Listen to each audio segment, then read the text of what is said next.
అందరికీ నమస్కారం. నేను మీ హేమ సుబ్రహ్మణ్యన్ హోమ్ కుకింగ్ తెలుగుకి స్వాగతం. ఎప్పుడైనా ఆకలి వేసినప్పుడు ఏదైనా క్విక్గా చేసి తినాలనిపించినప్పుడు శాండ్విచెస్ పర్ఫెక్ట్గా ఉంటాయండి. శాండ్విచెస్ ఒక స్నాక్ లాగానే కాదు, అయితే ఒక చిన్న మీల్ లాగా కూడా మనం తినచ్చు. దీంట్లో బోల్డ్ అని వెరైటీస్ ఉన్నాయి. అయితే ఈరోజు నేను ఒక మంచి కార్న్ అండ్ స్పినచ్ శాండ్విచ్ ఎలా చేయాలో చూపించబోతున్నాను. సో రండి మనం ఎలా చేయాలో చూద్దాం. కార్న్ అండ్ స్పినచ్ శాండ్విచ్ చేయడానికి ముందుగా ఫిల్లింగ్ తయారు చేసుకోవాలి. దీనికోసం ఒక ప్యాన్లో 1 టేబుల్ స్పూన్ అంత వెన్న వేస్తున్నాను. ఇందులో 1 టీ స్పూన్ అంత తరిగిన వెల్లుల్లి, తరిగిన 1 పచ్చిమిరపకాయ, తరిగిన 1 ఉల్లిపాయ వేసి వేయించాలి.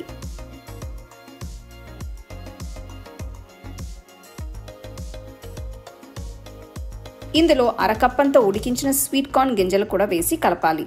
మీకు కావాలంటే మామూలు మొక్కజొన్న గింజలు కూడా వాడుకోవచ్చు. ఇప్పుడు ఇందులో 1/2 టీ స్పూన్ ఉప్పు, కొద్దిగా మిరియాల పొడి వేసి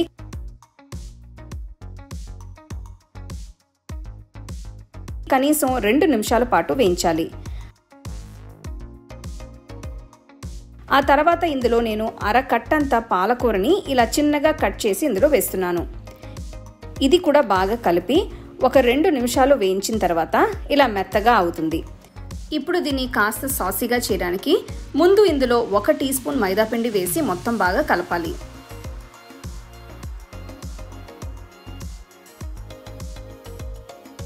అలాగే నేను 1/2 కప్ అంత పాలు కూడా వేస్తున్నాను. ఇది కూడా మళ్ళీ కలిపిన తర్వాత ఒక చీజ్ స్లైస్ వేసి మొత్తం ఒక్కసారి మిక్స్ చేయాలి. చీజ్ కరిగిన తర్వాత పొయ్యి కట్టేయచ్చు. ఇక్కడ నేను శాండ్విచ్ బ్రెడ్ తీసుకుంటున్నాను. మీకు కావాలంటే బ్రౌన్ బ్రెడ్ లాంటి వేరే వెరైటీస్ కూడా వాడుకోవచ్చు. ముందుగా ఈ బ్రెడ్ స్లైసెస్ మీద వెన్న అప్లై చేయాలి. వెన్న కొంచెం రూమ్ టెంపరేచర్లో ఉండి సాఫ్ట్గా ఉంటే ఈజీగా అప్లై చేసుకోవచ్చు. నేను పచ్చి వెన్నని ఇక్కడ వాడుతున్నాను. వీటిపైన నేను ఫ్రెష్గా చేసిన పుదీనా చట్నీ కూడా అప్లై చేస్తున్నాను.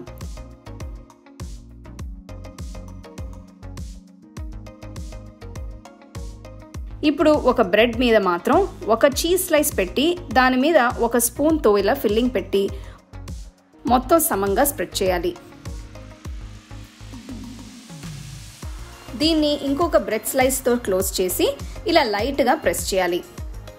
శాండ్విచ్ చేయడం కోసం నేను ఒక గ్రిల్ ప్యాన్కి వెన్న అప్లై చేస్తున్నాను. వెన్న కాస్త కరిగిన తర్వాత శాండ్విచ్ పెట్టి పైన ఉన్న బ్రెడ్ స్లైస్ మీద కూడా వెన్న రాయాలి.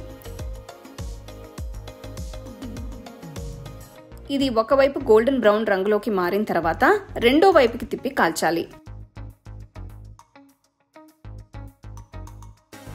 అంతే, ఎంతో టేస్టీగా యమ్మీగా ఉండే కార్న్ అండ్ స్పినచ్ శాండ్విచ్ తయారైనట్టే. దీన్ని వేడివేడిగా టొమాటో కెచప్తో, పొటాటో చిప్స్తో సర్వ్ చేసుకుంటే చాలా బాగుంటుంది.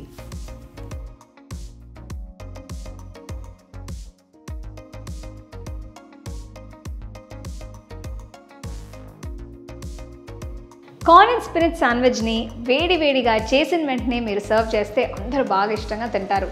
అలాగే ఆకుకూరలు తినని వాళ్ళు కూడా ఇలాగ మీరు చేసేస్తే హ్యాపీగా తినేస్తారు. తప్పకుండా ఈ రెసిపీని మీరు ట్రై చేసి మీ ఫ్యామిలీ ఫ్రెండ్స్తో షేర్ చేసుకోండి. The second edition of our home cooking book is now available on our website 21frames.in. I'll give you the link in the description. You can go and check it out. The book is currently available only in India for now, so you can place your orders on 21frames.in.